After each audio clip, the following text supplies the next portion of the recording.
بسم اللہ الرحمن الرحیم۔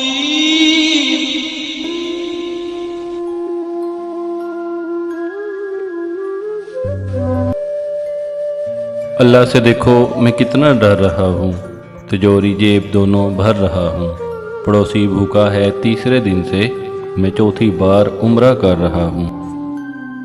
لکھنے والے نے کیا خوب لکھا ہے، زندگی جب مایوس ہوتی ہے تبھی محسوس ہوتی ہے۔ زندگی کو ہمیشہ مسکرا کر گزارو، کیونکہ تم نہیں جانتے یہ کتنی باقی ہے۔ جو نصیب میں ہے وہ چل کر آئے گا، جو نصیب میں نہیں وہ آ کر بھی چلا جائے گا۔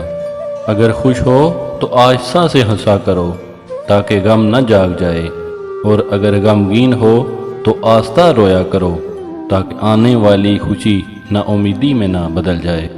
وقت کی دوستی تو ہر کوئی کرتا ہے، مزہ تو تب ہے جب وقت بدل جائے پر دوست نہ بدلے۔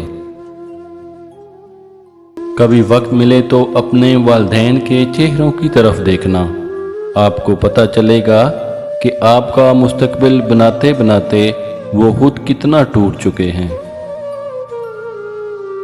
شاخیں اگر رہی تو پتے بھی آئیں گے، یہ دن اگر برے ہیں تو اچھے بھی آئیں گے۔ عمر اور زندگی میں کیا فرق ہے؟ بہت ہی خوبصورت جواب۔ انسان دونوں معاملات میں بے بس ہے، دکھ سے بھاگ نہیں سکتا اور خوشی کو خرید نہیں سکتا۔ بیٹی اگر بیمار ہو جائے تو دکھ لگتا ہے، بہو اگر بیمار ہو جائے تو بہانہ لگتا ہے۔ کچھ لوگوں سے عجیب سا رشتہ ہوتا ہے، جو لڑتے رہیں ناراض رہیں ڈانٹتے رہیں مگر دل کرتا ہے ہمیشہ سامنے رہیں۔ خاموشی اختیار کر لو مگر کسی سے شکوہ مت کرو، جب عزت نہ ملے تو کنارہ کر لو۔ کبھی بھی اپنی جسمانی طاقت اور اپنی دولت پر بھروسہ مت کرنا، کیونکہ بیماری اور غریبی آنے میں دیر نہیں لگتی۔ دل دکھانے پر بھی جو شخص آپ سے شکایت نہ کر سکے، یقین کیجئے اس شخص سے زیادہ محبت آپ کو کوئی نہیں کر سکتا۔ اپنا اچھا وقت انہی کو دیں جو برے وقت میں آپ کے ساتھ تھے۔ زندگی میں دو نصیحتوں پر عمل کرنا، ہمیشہ کے لیے کامیاب ہو جاؤ گے۔ نماز مت چھوڑنا، زندگی کی ساری برکتیں اس میں ہیں، اور اپنی نظر کی حفاظت کرنا، گناہ کی بنیاد یہیں سے ہوتی ہے۔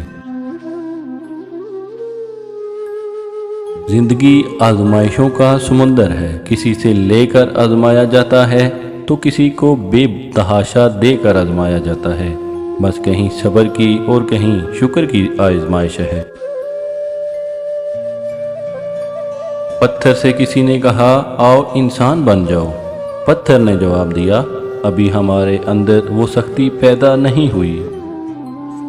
سچے لوگوں کو غصہ جلدی آتا جاتا ہے، منافق لوگ منہ پر مسکراہٹ اور دل میں غصہ رکھتے ہیں۔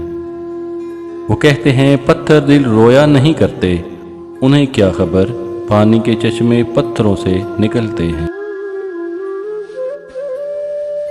زندگی میں جن لوگوں سے محبت کرتے ہیں دکھ بھی انہی سے ملتے ہیں، کیونکہ غیروں کی بات دل کو بری لگتی ہے مگر اپنوں کی بات دل پر لگتی ہے۔ جب تعلق ضرورت کے ہوں تو ان کی یاد بھی ضرورت کے وقت ہی آتی ہے۔ انسان دو چیزوں سے ہمیشہ ہارتا ہے، وقت اور پیار۔ وقت کسی کا نہیں ہوتا اور پیار ہر کسی سے نہیں ہوتا۔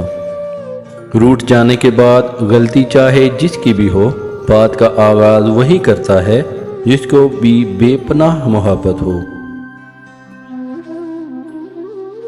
مانگی ہوئی محبت زہر سے بھی زیادہ بدتر ہوتی ہے۔ ڈوب جانے کا جس میں خطرہ ہے، ایسے دریا کو پار مت کرنا۔ دیکھ توبہ کا در کھلا ہے، ابھی کل کا تو انتظار مت کر۔ ہر بات کہہ دینے کی نہیں ہوتی، کچھ سننے کی، کچھ جذب کر لینے کی اور کچھ سہ جانے کی بھی ہوتی ہیں۔